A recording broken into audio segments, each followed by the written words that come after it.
Assalamualaikum and hello everyone. I am Hajira from Melange சமையல். நாம இன்னைக்கு முட்டை பேட்டிஸ் அது முருண்டு எப்படி பண்றதுன்னு சொல்லி வாங்க பார்க்கலாம். ஃபர்ஸ்ட்டுக்கு நாங்கள் பேட்டிஸுக்கு மாவு பிசைஞ்சு எடுத்துக்கொள்ள வேணும். அதுக்காக வேண்டிய 2 கப் கோதுமை மாவு சேர்த்துக்கோங்க. இதோட 1/2 டீஸ்பூன் உப்பு, 1/4 டீஸ்பூன் சீனி, பட்டர் 50 கிராம். இப்போ இது மூணையும் சேர்த்து நல்லா மிக்ஸ் பண்ணிக்கொள்ள வேணும். சீனி போடுறதால் பட்டிஸ் நல்லா ஃப்ரை பண்ண சொல்லி நல்லா கோல்டன் கலர் ஆகி வரும்.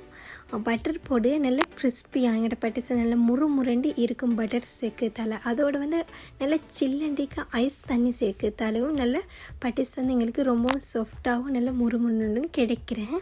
கொஞ்சம் தண்ணியை ஊற்றி நல்லா ஓவர் சாஃப்டாக இல்லாமல் லேசாக ஹார்டான அளவுக்கு நாங்கள் பிசைஞ்சு எடுத்துக்கவும் வேணும்.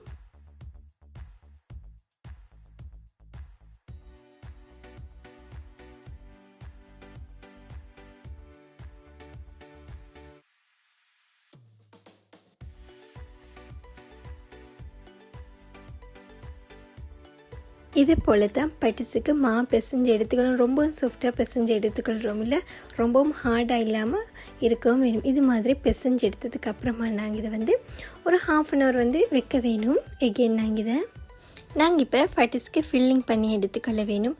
நல்ல மீடியம் சைஸில் 2 வெங்காயத்தில் குட்டி குட்டியாக கட் பண்ணி எடுத்துக்கொள்ள வேணும்.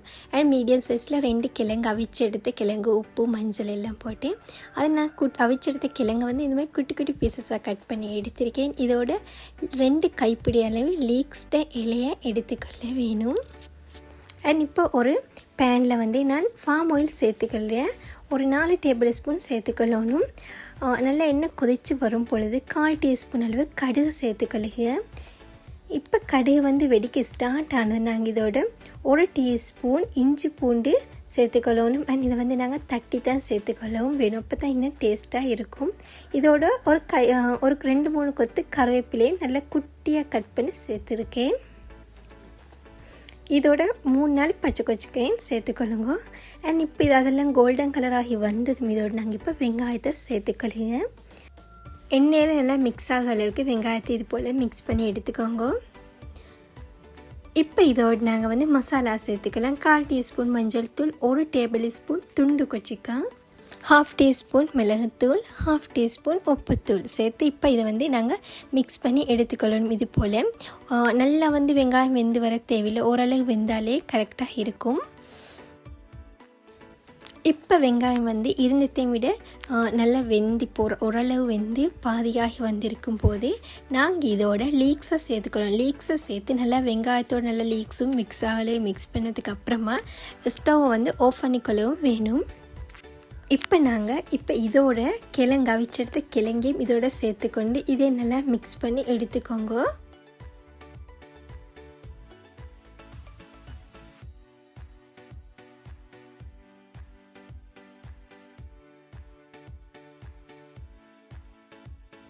பட்டிஸ்ட ஃபில்லிங்கு ரெடி பண்ணி எடுத்தாச்சு. இப்போ பாருங்கள், 1/2 hour கழிச்சு எகைன் ஓப்பன் பண்ணி பார்க்குறேன். நாங்கள் ஹார்டாக தான் வச்சுருந்தோம் லேசாக. இப்போ பாருங்கள், ரொம்பவுமே சாஃப்டாக இருக்குது மாவு. இப்போ நாங்கள் இதை இது மாதிரி ரோல் பண்ணிவிட்டு இது மாதிரி விரல்களால் ப்ரெஸ் பண்ணி இது போல் ப்ரெஸ் பண்ணி குட்டி குட்டி பவுலாக எடுத்துக்கணும் இது மாதிரி. இப்போ இதை எகைன் நாங்கள் 1/2 hour வைக்க வேணும். இப்போ 1/2 hour கழித்து பார்க்குறேன், ரொம்ப இன்னும் சாஃப்டாக இருக்குது. இப்போ நாங்கள் விரித்து எடுத்துக்கொள்ள வேணும். இப்போ 2 பக்கத்துலேயே மாவு டஸ்ட் பண்ணி எடுத்துக்கோங்க. எடுத்ததும் ரோலிங் பின்னால் இப்போ இதை நாங்கள் விரித்து எடுத்துக்கொள்ளணும். இது போல் ரோலிங் பின்னால் நல்லா தின்னாகவும் இல்லாமல் நல்லா தடிப்பும் இல்லாமல் ஓரளவு சைஸில் விரித்து எடுத்துக்கொள்ளணும். இது போல் விரித்து எடுத்தும் பட்டிஸ் வச்சு எடுத்திருக்கேன் நான். இதுக்கு ஓரம் ஃபுல்லாக நாங்கள் இது மாதிரி மாவு டஸ்ட் பண்ணி எடுத்துக்கொள்வோம். அப்போ எங்களோட மாவு இன்னும் ஒட்டாமல் ரொம்ப சூப்பராக வரும். விரிச்செடுத்த மாவை இது போல் பட்டிஸ் வச்சு மேலே வைக்க வேணும். இது போல் வச்சது நாங்கள் இதுக்கு ஃபில்லிங் சேர்த்துக்கொள்ளணும். ஒவ்வொருத்தரோட பட்டிஸ் வச்ச பொறுத்து தான் நிறைய சேர்க்கிறதும் ஃபில்லிங் கம்மியாக சேர்ப்பதும். இப்போ இதோடு நாங்கள் முட்டையும் சேர்த்துக்கொள்ளுங்க. இப்போ எல்லாம் வச்சதும் இது போல் நல்லா கவர் பண்ணணும். அதுக்கப்புறமா நல்லா கையால் இதுமாதிரி ப்ரெஸ் பண்ணதும் எக்ஸ்ட்ரா இருக்கிற மாவெல்லாம் எடுத்துக்கொள்ளணும். இது போல் இப்போ இது போல் எடுத்ததும் எகைன் நாங்கள் இதை ஓப்பன் பண்ணி பார்க்குறேன். பாருங்கள், இப்போ ரொம்ப சூப்பராக ரிமூவ் பண்ணி எடுத்துக்கொள்ளையிலும் இது மாதிரி ஓரம் ஃபுல்லாக ஒட்டாமல் இருக்குது. நாங்கள் டஸ்ட் பண்ணதால் நாங்கள் எத்தனை தடவை பட்டிஸ் பண்ணுறோமோ பண்ணும் போதெல்லாம் பட்டிஸ் வச்சுக்கு டஸ்ட் பண்ணி தான் பண்ண வேணும். அதே போல் நாங்கள் பட்டிஸ் எதில் வைக்கிறோமோ அதில் டஸ்ட் பண்ணி தான் வைக்கவும் வேணும். எங்களை ஃப்ரை பண்ண எடுக்கும் போது பட்டிஸ் ஒட்டாமல் அழகாக வரும். இப்போ அதே நேரம் எக்ஸ்ட்ரா மிஞ்சின மாவையும் எடுத்து இன்னும் ஒரு உருண்டையாக எடுத்து ரெண்டையும் ஒன்றா எடுத்து இது போல் உருட்டி எடுத்ததுக்கு அப்புறமா நாங்கள் எகெயின் இதுக்கு இது மாதிரி மாவு டஸ்ட் பண்ணி எடுத்துக்கோங்க. ஃபஸ்ட்டுக்கு நாங்கள் எப்படி பண்ணி எடுத்தோமோ அதே போல் ரோலிங் பின்னால் இதை விரித்து எடுத்துக்கொள்ளவும் வேணும். விரிச்செடுத்த மாவை பட்டிஸ் அச்சு மேலே வைக்கும் போது நாங்கள் இது போல் மாவு டஸ்ட் பண்ணி எடுத்துக்கொள்வோம். அப்போ தான் எங்களுக்கு அழகாக ஷேப்பாக வரும், ஒட்டாமல். இப்போ மறுபடியும் இதை பட்டிஸ் அச்சுக்கு மேலால் வைக்கணும்.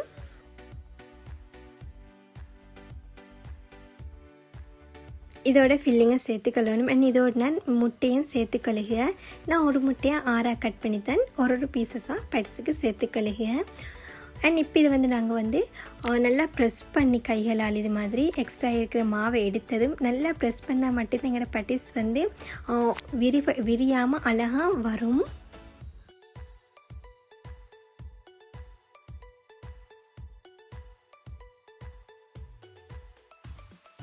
ஃப்ரிட்ஜில் ஸ்டோர் பண்ணி வைக்கிறேன்டாலும் பட்டிஸை இது கீழால் இது மாதிரி மாவு டஸ்ட் பண்ணி இது போல் தான் வைக்க வேணும். அண்ட் மேலால் நாங்கள் கவர் பண்ணி வைக்க வேணும். ஓப்பனில் திறந்து மட்டும் வைக்க வேணாம், அப்போ மேல் பக்கமெல்லாம் ட்ரை ஆகி விடும். இப்போ நாங்கள் பட்டிஸை ஃப்ரை பண்ணி எடுத்துக்கொள்ளணும். இப்போ ஒரு தவாவில் தேவையான அளவு எண்ணெய் சேர்த்துக்கோங்க. எண்ணெய் நல்லா கொதித்து வந்ததும் இது போல் இப்போ ஒரு பட்டிஸாக சேர்த்து எத்தனை பட்டிஸ் சேர்த்துக்கொள்ளலுமோ தவாவில் அந்த அளவு பட்டிஸை சேர்த்து நாங்கள் ஃப்ரை பண்ணி எடுத்துக்கொள்ள வேணும். நான் 3 பட்டிஸை சேர்த்து இப்போ ஃப்ரை பண்ணி எடுத்துக்கொள்ளுங்க. இப்போ மேல் பக்கத்து இது மாதிரி எண்ணெய் தெளித்து விட்டுக்கொள்ளணும்.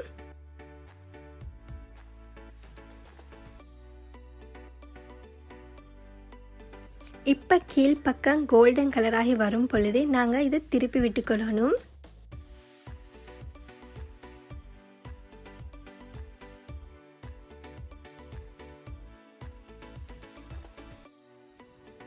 இப்போ பாருங்கள், இது மாதிரி நல்லா கோல்டன் கலராகி வரும் பொழுது நாங்கள் பட்டிஸை எடுத்துக்கொள்ளவும் வேணும். இதே போல் மீதி இருக்க பட்டிஸில் நல்லா ஃப்ரை பண்ணி எடுத்துக்கோங்க.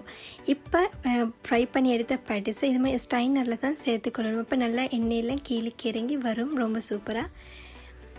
இப்போ பாருங்கள், ஃபைனலாக எல்லா பட்டிஸையும் ஃப்ரை பண்ணி எடுத்தாச்சு. நான் மொத்தம் 25 பட்டிஸ் பண்ணி எடுத்தோம். இந்த வீடியோ பிடிச்சிருக்க நம்புகிறேன். பிடிச்சிருந்தா லைக் பண்ணுங்கள் அண்ட் உங்கள் ஃப்ரெண்ட்ஸ் அண்ட் ஃபேமிலிக்கு ஷேர் பண்ணுங்கள். அண்ட் மறக்காமல் சப்ஸ்கிரைப் பண்ணுங்கள். டேக் கேர், பாய்.